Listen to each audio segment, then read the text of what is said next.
বাসায় থাকতো তাকে আমার সাথে থাকতে দিত না আমার শাশুড়ি। একই ফ্ল্যাটের মধ্যে 2টা রুমে থাকতাম।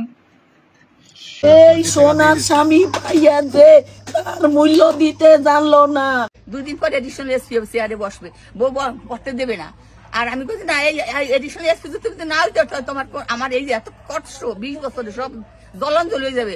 ওর বউ চাইছে ওর সরাই নিতে, ও না করে না ফলো, ও তোর স্বামী জ্ঞান করে না, এগুলো বদমাইশ।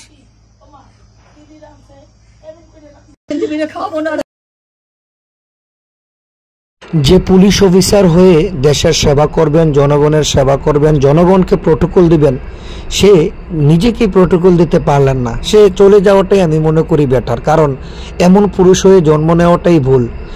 যে মানুষটা এএসপি, একজন পুলিশ অফিসার, ক্যাডেট থেকে সে পুলিশ হয়েছেন, সেই মানুষটা মাকে এত ভালোবেসেছেন, মায়ের ভালোবাসার জন্য স্ত্রীকে ভালোবাসতে পারেননি।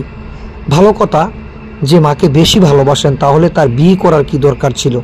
এখন সবাই বলবে মেয়েটার দোষ, মেয়েটা পরকীয়ায় লিপ্ত হয়েছে, কিংবা মেয়েটার কারণে পৃথিবী থেকে বিদায় নিয়েছে। কিন্তু হ্যাঁ, যদি আজকে এই মেয়ের জন্য, স্ত্রীর জন্য সে পৃথিবী থেকে বিদায় নিত, তাহলে কিন্তু এরকম একটি চিরকুট লিখে যেতেন না যে আমার মা ছাড়া যেন স্বর্ণ অলঙ্কারগুলো আমার স্ত্রী নেয়। তবে একটি কথা না বললেই নয়, এভাবে এত বেশি ভালোবাসার কি দরকার যে কক্সবাজার হানিমুনে গেলেও মাকে নিতে হয়, কোনো অনুষ্ঠানে গেলেও মাকে নিতে হয়, স্ত্রীর সাথে ঘুমাবে তাও দরজা খুলে ঘুমাতে হবে। এই ধরনের বাস্তব গল্পগুলো দেখলে আসলে পুরুষের প্রতি লজ্জা হয়।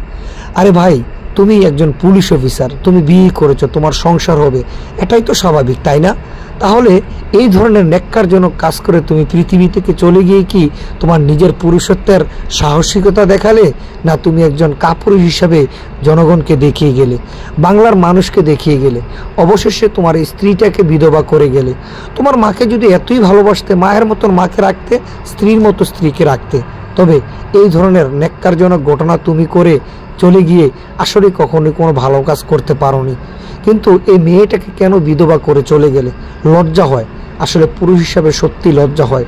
আপনারা যদি শুরু থেকেই কথাগুলো শুনেন, মা সে আসলেই কিন্তু মা, সবাই বলবে মা, কিন্তু আমি বলবো আজ এই মায়ের জন্যই কিন্তু সে চলে গিয়েছেন। এরকম অসংখ্য মা আছেন যে স্ত্রী ভালোবাসবে, বিয়ের পর তার স্বাধীনভাবে চলবে, এটা মা দেখতে পারেন না। তো এত ভালোবাসা যদি তোমার ছেলের প্রতি হয়, তাহলে ছেলেকে বিয়ে করার বা কী দরকার ছিল? তবে একটা কথাই বলবো, আপনারা যারা জনগণ আছেন, যারা দর্শক আছেন, তারাই বিচার করুন আসলে কি এই মেয়েটার দোষ না মায়ের দোষ ছিল এই ঘটনায়। থাকে তাহলে ছেলে কিভাবে সুখে থাকবে? তার মা নাকি বুঝতোই না, সে অনেক বোঝানোর ট্রাই করছে, বাট তার মা বুঝতো না।